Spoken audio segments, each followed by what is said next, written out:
You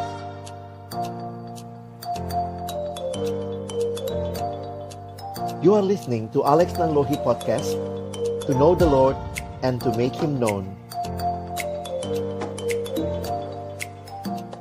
Bersyukur kepada Tuhan, kesempatan ibadah bukanlah rutinitas, tetapi Tuhan, Engkau hadir, Engkau berkenan menyapa kami dengan kebenaran firman-Mu. Ketika kami akan membuka firman-Mu, bukalah juga hati kami, jadikanlah hati kami seperti tanah yang baik, supaya ketika benih firman-Mu ditaburkan boleh sungguh-sungguh berakar, bertumbuh, dan juga berbuah nyata di dalam kehidupan kami. Berkati baik hamba-Mu yang menyampaikan, semua kami yang mendengar. Tuhan tolonglah, agar kiranya kami bukan hanya jadi pendengar-pendengar firman yang setia, tapi mampukan dengan kuasa, dengan pertolongan dari Roh-Mu yang kudus, kami dimampukan menjadi pelaku-pelaku firman-Mu di dalam kehidupan kami, di dalam keseharian kami. Bersabdalah ya Tuhan, kami umat-Mu sedia mendengarnya. Di dalam satu nama yang kudus dan berkuasa, nama Tuhan kami Yesus Kristus, Sang Firman yang hidup, kami menyerahkan pemberitaan firman-Mu. Amin. Silakan duduk. Shalom, selamat pagi Bapak Ibu Saudara yang dikasihi dalam Tuhan Yesus Kristus. Bersyukur kesempatan ini jadi kesempatan yang indah buat kita kembali beribadah dan akan mendengarkan firman Tuhan.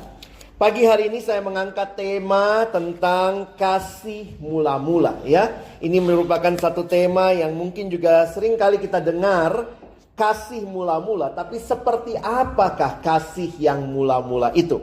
Nah, saya akan mendasarkannya. Saya ajak Bapak Ibu Saudara, kita akan melihat apakah bisa? Oke. Kursornya ditaruh di ini. Oke, baik. Kita akan melihat hari ini di dalam kitab Wahyu pasal yang kedua. Saya akan mengajak Bapak Ibu Saudara membaca ayat 1 sampai dengan ayat yang ke-7 ya. Bisa ditolong kalau begitu. Oke, ini sudah ada ya. Wahyu pasal 2 ayat 1 sampai ayat yang ke-7. Saya akan bacakan bagi kita sekalian. Tuliskanlah kepada malaikat jemaat di Efesus, inilah firman dari Dia yang memegang ketujuh bintang itu di tangan kanannya, dan yang berjalan di antara ketujuh kaki dian emas itu. Aku tahu segala pekerjaanmu, baik jeripayahmu maupun ketekunanmu. Aku tahu bahwa engkau tidak dapat sabar terhadap orang-orang jahat, bahwa engkau telah mencobai mereka yang menyebut dirinya rasul, tetapi yang sebenarnya tidak demikian, bahwa engkau telah mendapati mereka pendusta, dan engkau tetap sabar dan menderita oleh karena namaku, dan engkau tidak mengenal lelah. Namun demikian aku mencela engkau, karena engkau telah meninggalkan kasih-Mu yang semula. Sebab itu, ingatlah betapa dalamnya engkau telah jatuh. Bertobatlah dan lakukanlah lagi apa yang semula engkau lakukan. Jika tidak demikian, aku akan datang kepadamu, dan aku akan mengambil kaki dianmu dari tempatnya, jikalau engkau tidak bertobat. Tetapi ini yang ada padamu, yaitu engkau membenci segala perbuatan pengikut-pengikut Nikolaus yang juga kubenci. Siapa bertelinga, hendaklah ia mendengarkan apa yang dikatakan Roh kepada jemaat-jemaat. Barang siapa menang, dia akan kuberi makan dari pohon kehidupan yang ada di taman Firdaus Allah. Sedemikian jauh pembacaan firman Tuhan. Berbahagialah kita yang bukan hanya membacanya, tetapi juga merenungkannya, melakukannya, dan bahkan membagikannya. Bapak Ibu Saudara yang dikasihi Tuhan, kalau dengar kitab Wahyu, bayangan kita langsung, wah serem ya. Tetapi sebenarnya kitab Wahyu di bagian awalnya, ini merupakan surat yang dikirimkan kepada 7 jemaat.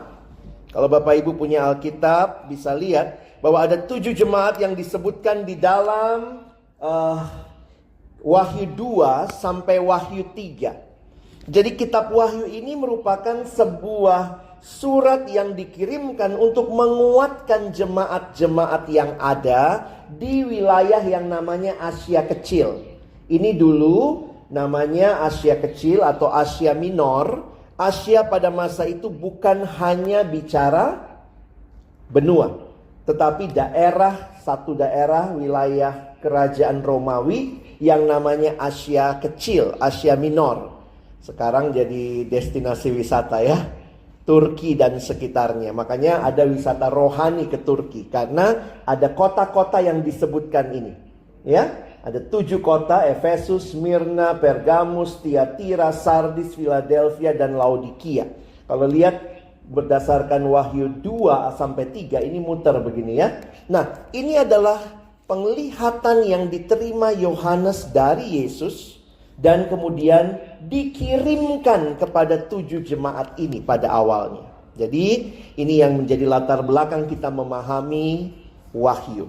Nah, waktu itu kalau Bapak Ibu lihat, yang paling dekat dengan laut ini Efesus, karena dia kota pelabuhan. Walaupun pada masa itu ibu kotanya adalah Pergamus, ya. Pergamus ini ibu kota dari Asia Kecil. Jadi dalam satu catatan ditulis begini: Efesus terkenal sebagai metropolis Asia. Kota ini merupakan kota yang terpenting dibandingkan 6 kota yang lain.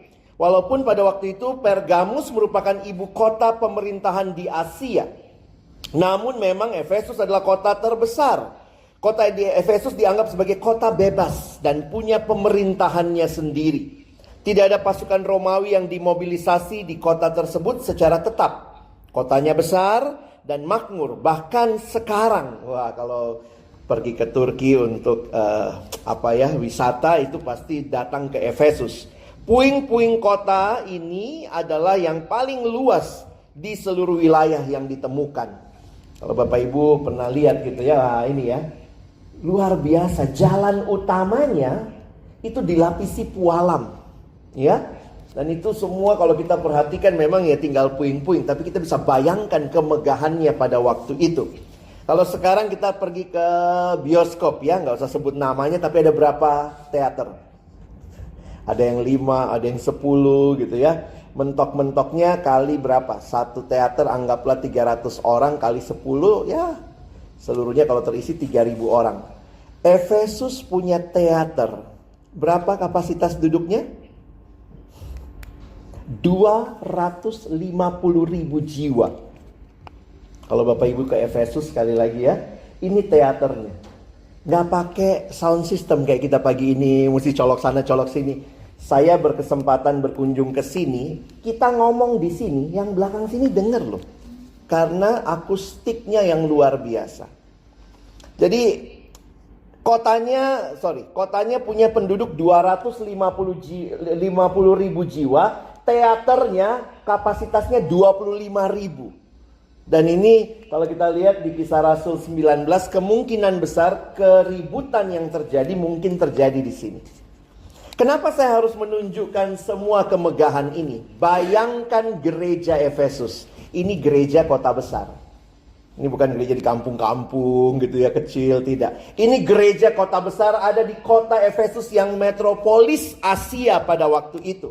Sekali lagi kalau kita perhatikan, ini Efesus di sini, dan waktu itu Paulus menuliskan, kok Paulus ini kan Wahyu ya, jadi Yohanes ya, Rasul Yohanes itu menyampaikan kepada jemaat yang ada di sini. Nah, ini sedikit gambaran. Kalau tadi kotanya, sekarang jemaatnya. Gereja Efesus kira-kira seperti apa?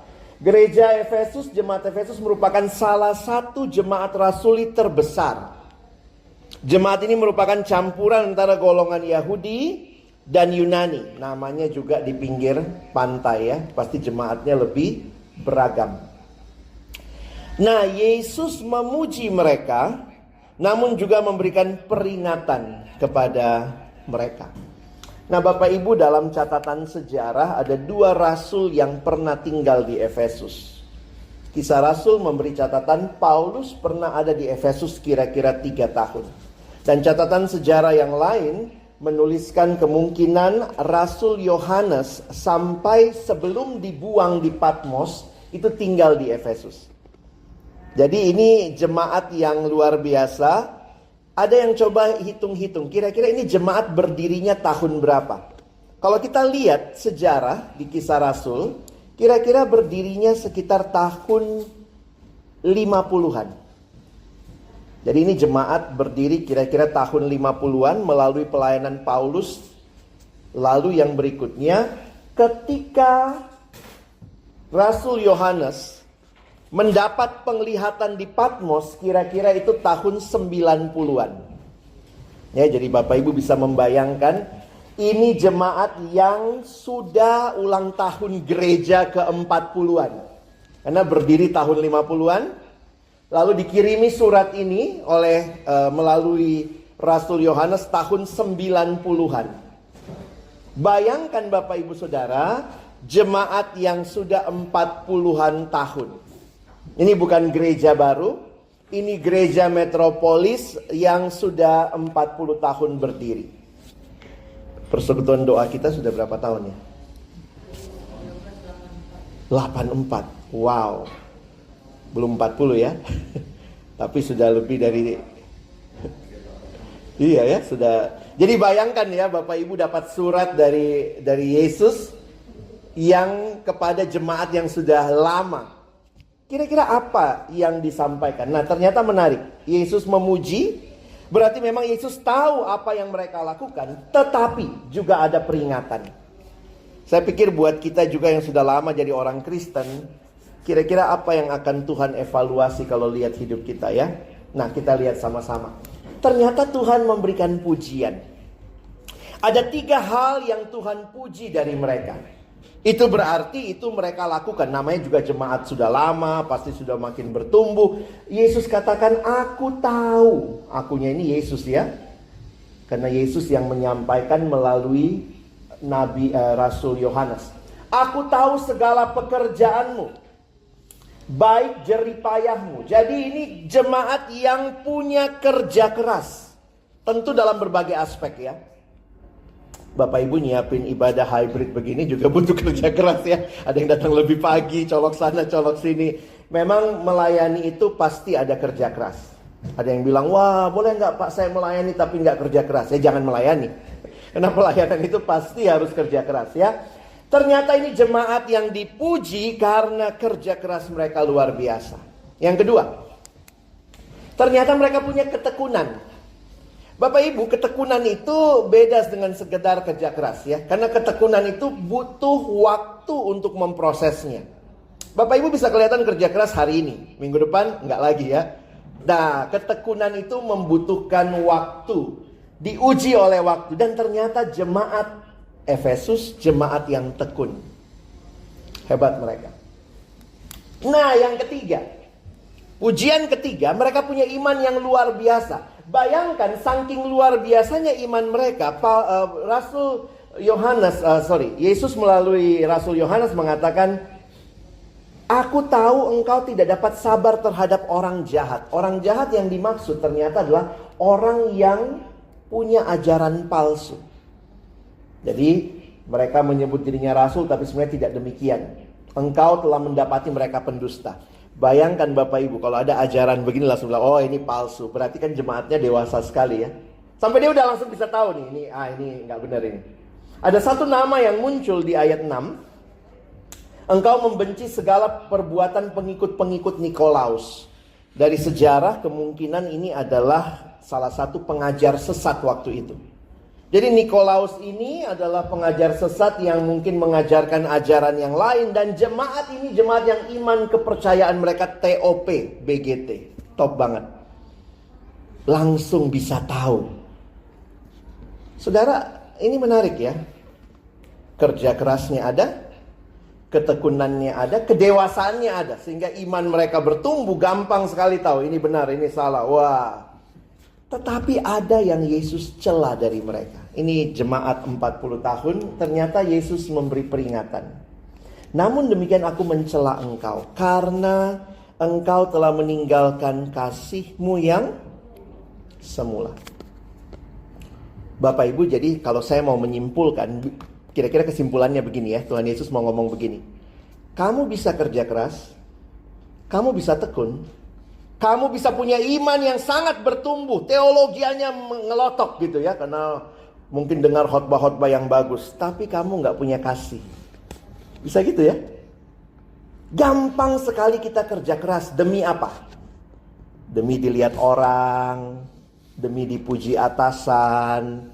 Oh gampang. Jadi kerja keras itu tidak identik pasti Bapak Ibu Saudara dan saya juga adalah orang yang sungguh-sungguh mengasihi. Bisa jadi kita cuma cari nama buat diri kita.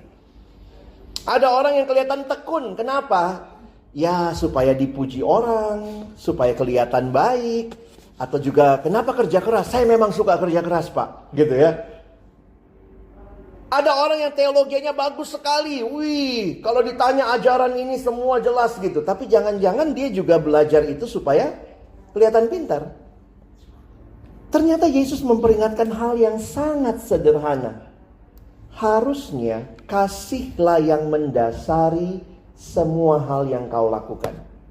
Kerja kerasmu, ketekunanmu, dan juga imanmu atau ajaran yang baik. Kenapa kalau tidak? Bapak Ibu, kalau pelayanan sudah lama, cenderung semuanya rutin ya. Itu juga kalau kita jadi orang Kristen ya, datang. Kenapa minggu ke gereja? Ya udah mesti datang begitu ya. Emang datang ke gereja, ya udah dengerin khotbah, disuruh kasih persembahan. Banyak hal begitu rutin yang kemudian membuat kita bosan. Dan kalau kita sudah mulai merasa kebosanan, kita merasa diri kita lah segala-galanya, mungkin juga yang Yesus katakan ini ya, kita telah meninggalkan kasih yang semula. Karena itu ada satu kutipan ya, Yesus memuji pelayanan mereka dan teologi mereka. Teologi dan pelayanan penting, tetapi itu saja nggak cukup. We can know and do much for Jesus. Kita bisa tahu banyak. Kita bisa melakukan banyak hal bagi Yesus. Tetapi kalau kita nggak punya kasih, apa gunanya? Apa bedanya melayani berdasarkan kasih dengan melayani karena rutinitas dan job description? Oh beda banget. Bapak Ibu, kita orang Kristen harusnya hati kita dipenuhi oleh kasih Allah, sehingga bahkan pekerjaan yang Bapak Ibu Saudara saya lakukan itu keluar bukan hanya dari job description, tapi dari hati yang mengasihi. Saya ingat kalau orang mengasihi itu tuh beda banget ya. Makanya ada yang bilang begini Bapak Ibu, ya bahasa Indonesia tuh paling gampang menjelaskan kasih. Apa itu kasih? Kasih, ya kasih. Love is giving. Love is not taking. If love is taking, that is not love. That is rampoking. Banyak orang hadir dalam dunia ini bukan melayani Tuhan, tapi ngerampok Tuhan. Tetapi kalau kita sungguh mengasihi, maka kita akan memberikan. Nah ini yang saya bilang, saya ingat satu peristiwa ketika ada seorang adik remaja kami meninggal dunia di usia muda. Dia jatuh dari truk, kena kepalanya di trotoar, meninggal. Setelah beberapa hari di rumah sakit koma. Dan ketika kami datang melayat itu ya namanya mamanya nangis begitu ya. Namanya mama, ibu mengasihi. Itu sampai bilang begini ya, Tuhan kenapa dia yang meninggal, saya aja Tuhan. Saya aja yang mati Tuhan. Dalam pengertian saya ini kalau Tuhan kabulkan doanya gantian ya. Mati mamanya, anaknya yang hidup, terus anaknya gitu, Tuhan jangan mamaku, aku aja Tuhan gitu ya. Ganti-gantian. Tapi akhirnya kesimpulan saya Pak, kalau orang punya kasih, sampai nyawa pun dia rela kasih. Tapi kalau orang tidak punya kasih, maka meskipun ada kesempatan memberi, bahkan mungkin yang terjadi bukan nyawanya yang dia kasih, nyawa orang lain yang diambil, supaya dia mendapatkan apa yang dia mau. Bapak Ibu Saudara, tidak mudah loh mengasihi. Kasih itu membuat kita nggak bosan. Sebenarnya itu. Jadi kalau kita udah mulai merasa bosan dengan pekerjaan, bosan dengan kerohanian, jangan-jangan kasih mula-mula ini yang sudah mulai hilang. Saya kasih contoh gini ya. Jadi ada seorang misionaris, dia pernah datang ke satu desa di Bulgaria. Dia tinggal bersama dengan petani Bulgaria itu selama beberapa bulan melakukan misinya.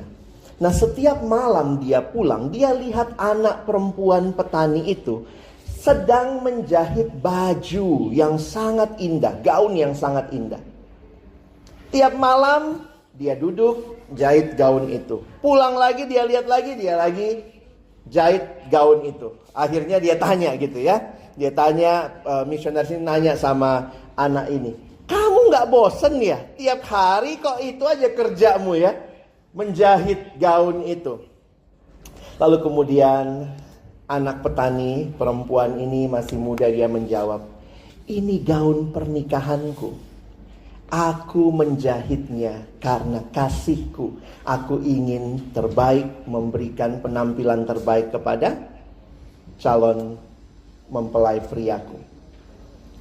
Saudara, hidup kita, kalau kita tahu kita sedang menyambut kedatangan Tuhan Yesus mempelai pria kita yang kedua kali, dan kita dipanggil, dalam panggilan itu kita mau melakukan sesuatu karena kasih.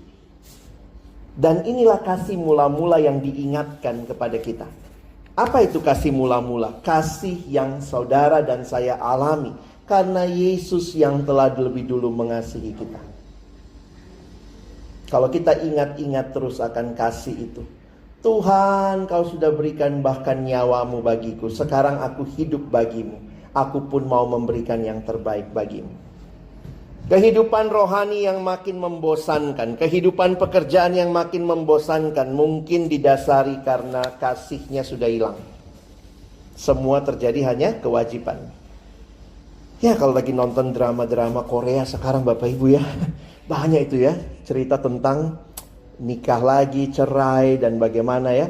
Akhirnya ada pernikahan yang cuman ya sudah, karena sudah punya anak, ya sudahlah, kau lakukan apa maumu, aku lakukan apa mauku. Sudah hilang tuh kasih ketika pacaran dulu.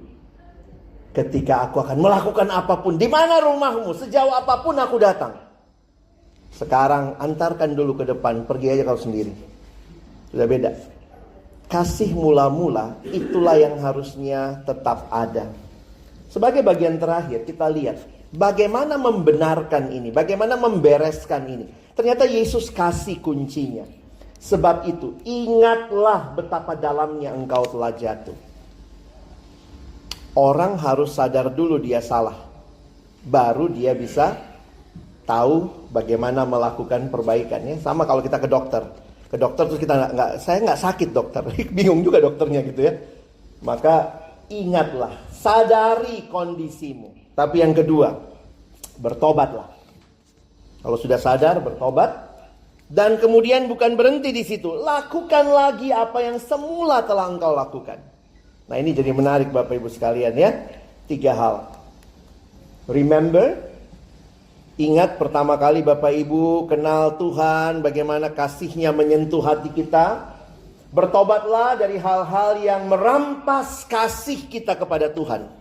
Apa hal-hal yang merampas kasih kita kepada Tuhan? Jangan-jangan ada dosa yang kita nikmati, ada kehidupan yang sedang merampas kasih kita kepada Tuhan, and redo the works you did at first, return to it. Inilah kasih mula-mula, yang kalau Bapak Ibu Saudara dan saya alami, maka kita pertama-tama akan terus makin mengasihi Allah, tapi juga akan mengasihi sesama. Kiranya evaluasi Yesus kepada jemaat Efesus, jemaat kota besar, sudah 40 tahun berdiri. Struktur gerejanya sudah bagus, ketekunannya ada, kerja kerasnya ada, imannya baik. Tapi Yesus ingatkan, jangan kehilangan kasih. Demikian juga bagi kita sekalian, bagi PDOL yang sudah 38 tahun tadi. Kiranya kita di sini bukan rutinitas, kita bukan melayani supaya dapat nama, supaya dilihat atasan, dilihat pimpinan, tetapi semua lahir dari kasih kita kepada Tuhan, dan kasih kita itu mengalir bagi sesama. Kiranya Tuhan menolong kita menjadi pelaku-pelaku firman-Nya. Amin. Mari berdoa. Tuhan, terima kasih banyak buat firman-Mu. Terima kasih setiap teguran, setiap pujian yang kami terima. Ingatkan kami untuk juga punya kesadaran, baik untuk menyadari, untuk kembali bertobat, dan juga melakukan lagi. Kalau dulu mungkin kami melakukan tanpa sungut-sungut, ketika kasih kami begitu membara kepada Tuhan dan sesama. Dan kalau hari ini apa yang kami lakukan di hidup kami, di pelayanan kami, di pekerjaan kami terlihat membosankan, jangan-jangan kami hanya punya kerja keras tanpa kasih, kami hanya punya ketekunan tanpa kasih, kami punya iman yang bertumbuh tapi tanpa kasih. Karena itu biarlah kasih-Mu menguasai kami, supaya semua yang lahir dari kasih itu menjadi sesuatu yang menyenangkan, yang sukacita, yang kami mau lakukan demi memuliakan Tuhan dan membangun sesama. Kami semakin membutuhkan kasih itu. Di tengah-tengah kalimat firman-Mu mengatakan, makin hari kasih banyak orang makin dingin. Kobarkanlah kasih itu. Biarlah kesempatan seperti ini kami ibadah, kami baca firman, mengobarkan kasih kami kembali untuk makin hidup bagi Allah dan juga bagi sesama. Karena itulah yang menjadi inti ajaran Kristen, mengasihi Allah dan mengasihi sesama. Kami rindu mengalami itu. Terima kasih. Tolong kami bukan cuma jadi pendengar firman, tapi jadi pelaku firman. Dalam nama Yesus kami berdoa. Amin.